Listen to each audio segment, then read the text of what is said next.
Feigenbaum. Great. Well, thank you.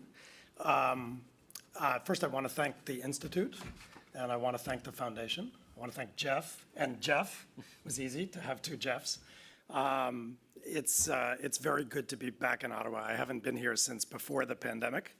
It's been for me, as I'm sure it's been for you, a very strange few years. About 4 months into the pandemic, my then boss, Bill Burns, called me and he said, "How you doing? You holding up okay?" And I said, there are a lot of things I could have done with my life. And I picked international affairs, and I haven't left my kitchen in about 4 or 5 months. And so it's good to be back on the road and to see Canadian colleagues and friends. Thanks for having me. I've been asked to talk to you about the United States and the Indo-Pacific.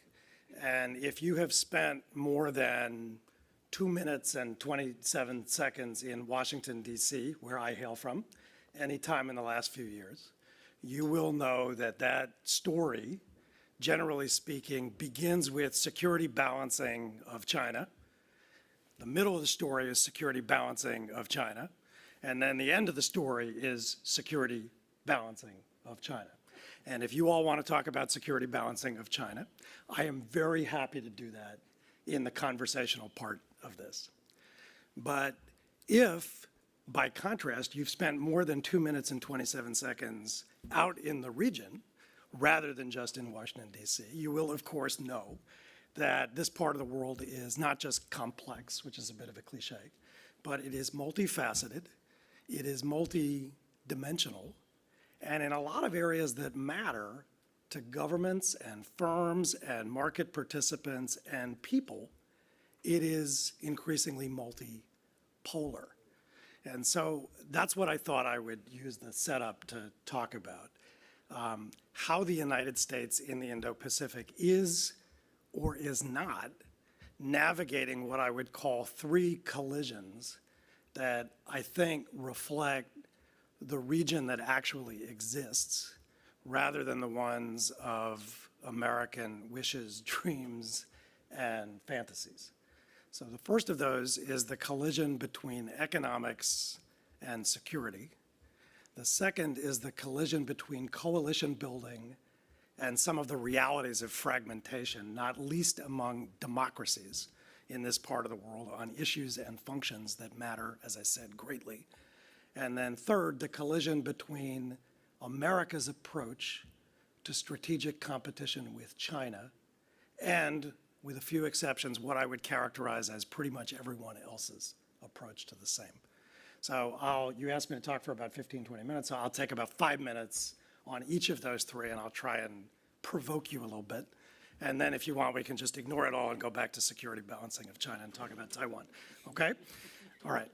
So on the first, to my mind, the central strategic dynamic in this part of the world, other than the obvious one, which is the increasingly confrontational relationship between the U.S. and China, is what I would call the collision between economics and security. Or to put that another way, between economic integration and security fragmentation. 10 years ago, I wrote an article in Foreign Policy magazine with a colleague of mine, a guy named Bob Manning, called A Tale of Two Asias. And essentially what we did was we told a kind of Jekyll and Hyde story about this part of the world and how it had evolved over the previous couple of decades. So on the one hand, you had, we called it economic Asia. This is a region with, however you count who's in or out, $25, $30 trillion regional economy, countries that are growing together, trading together, investing together, building together. In many areas, they're innovating together. And they're building an Indo-Pacific with East Asia as the anchor that is really, in many ways, the most economically successful part of the world over the last several decades. But then and now, I can tell you the story of the same region in a completely different way, security Asia. The same countries that are trading, building, investing, growing, and innovating together are, in many cases, beset by powerful nationalisms. They have territorial disputes, they're building blue water navies, they're arming for conflict, and pathologies that a lot of people thought were frozen in time have essentially roared back front and center with a vengeance.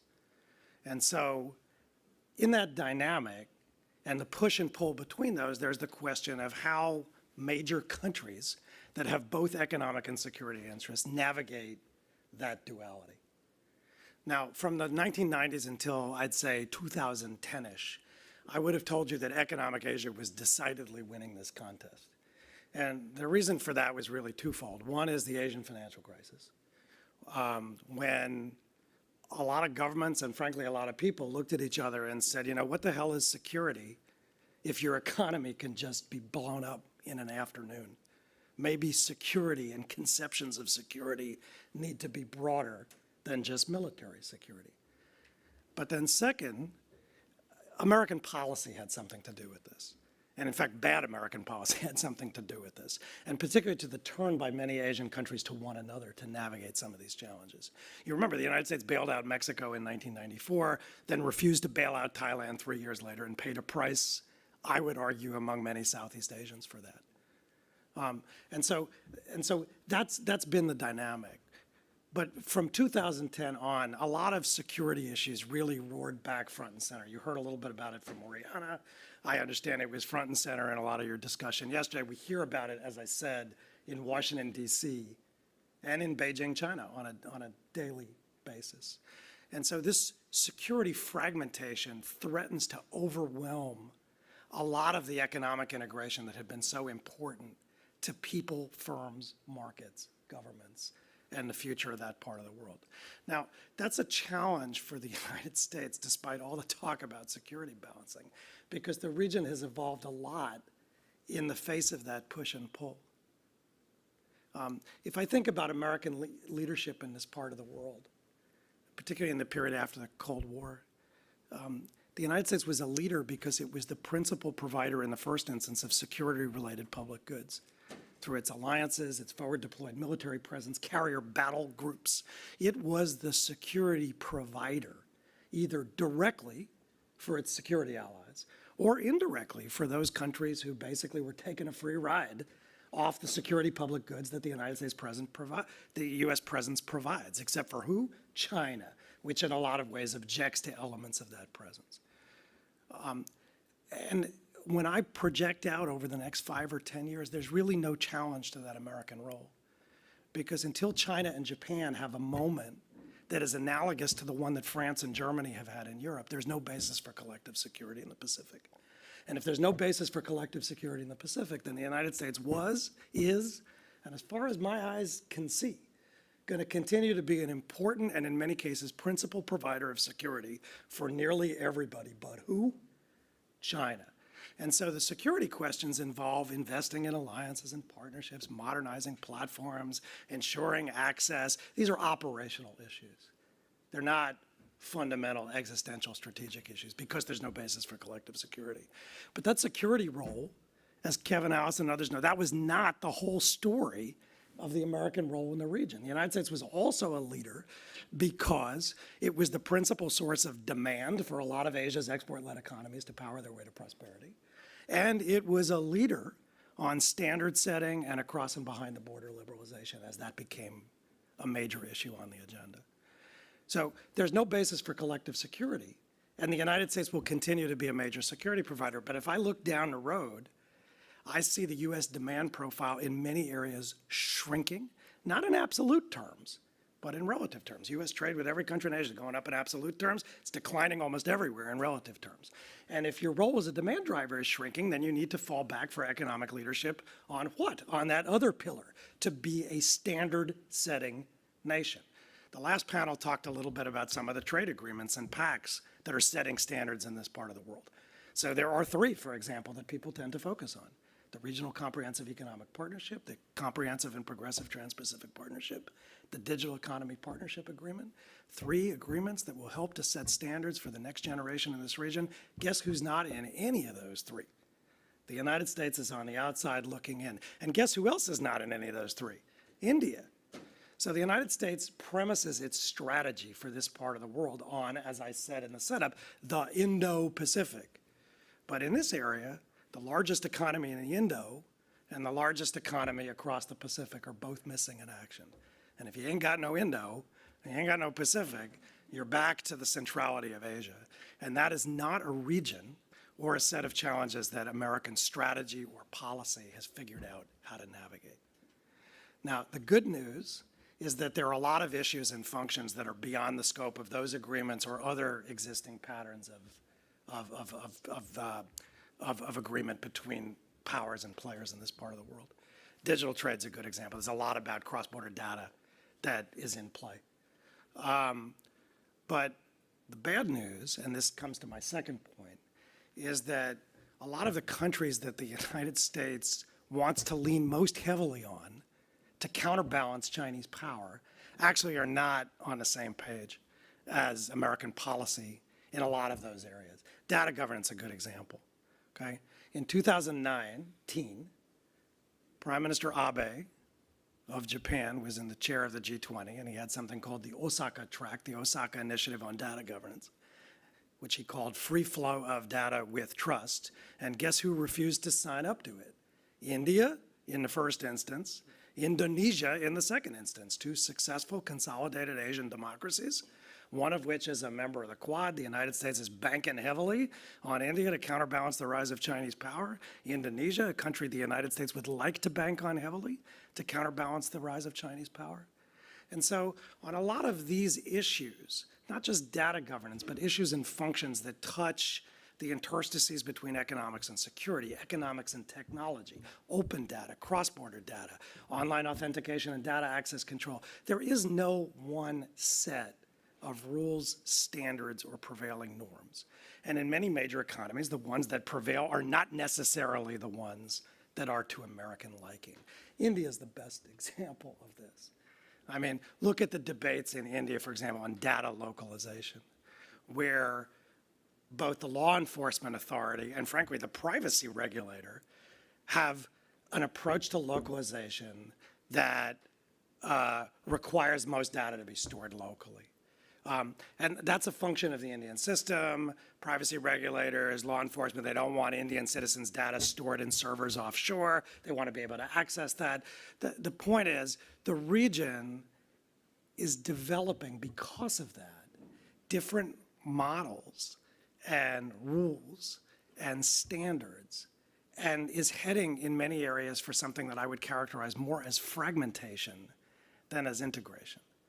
And why do I say the United States needs to struggle with that collision? Because it's beyond the scope of the way a lot of American strategists talk about this part of the world, where the only possibilities are Chinese unipolarity, American unipolarity, or some sort of Cold War-like bipolarity, where the United States and China will be the poles and everybody will line up on one side or the other.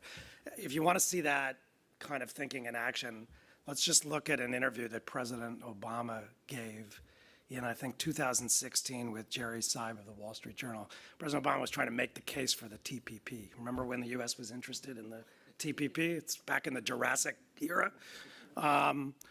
You know, and he argued it this way partly for political effect domestically, but I think it's instructive.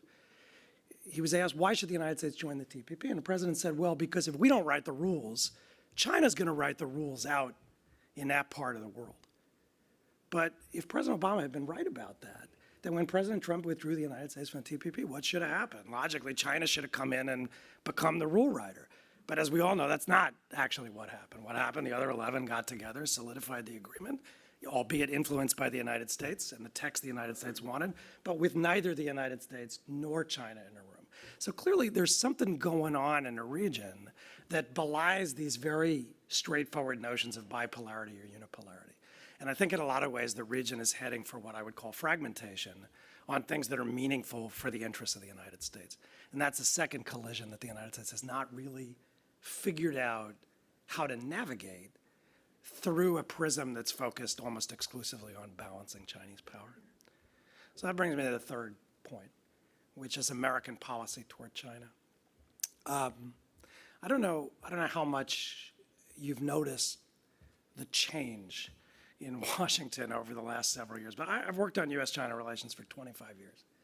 And I will tell you, there has been a sea change in the last 7 or 8 years in the thinking about China in that capital city. And frankly, in the American body politic more broadly, and it's really got a bipartisan basis. And the way it's sometimes characterized is that the US is very focused on strategic competition with China. That's not quite it. When Richard Nixon went to China in February 1972, which is the modern inception of the relationship, the United States and China were fighting a proxy war in Vietnam, and China was just crawling out of the Cultural Revolution. So from the very inception, there were clashing security concepts, and there were obvious differences of political system and ideology baked into this relationship. But after the US and China developed an economic relationship, and particularly after China came into the World Trade Organization in 2001, these large-scale flows of 5 things: goods, capital, people, technology, and increasingly of data, happened, I would argue, largely on a parallel track. People in the markets, people in corporate C-suites, they're not morons. They weren't unaware of these security issues around Taiwan, the South China Sea. But the point was they didn't impinge on most business models for China, and they rarely impinged on a trade if you were trading stuff in the markets. So what's changed in the last several years is not that strategic competition is somehow brand new, and it's a revelation.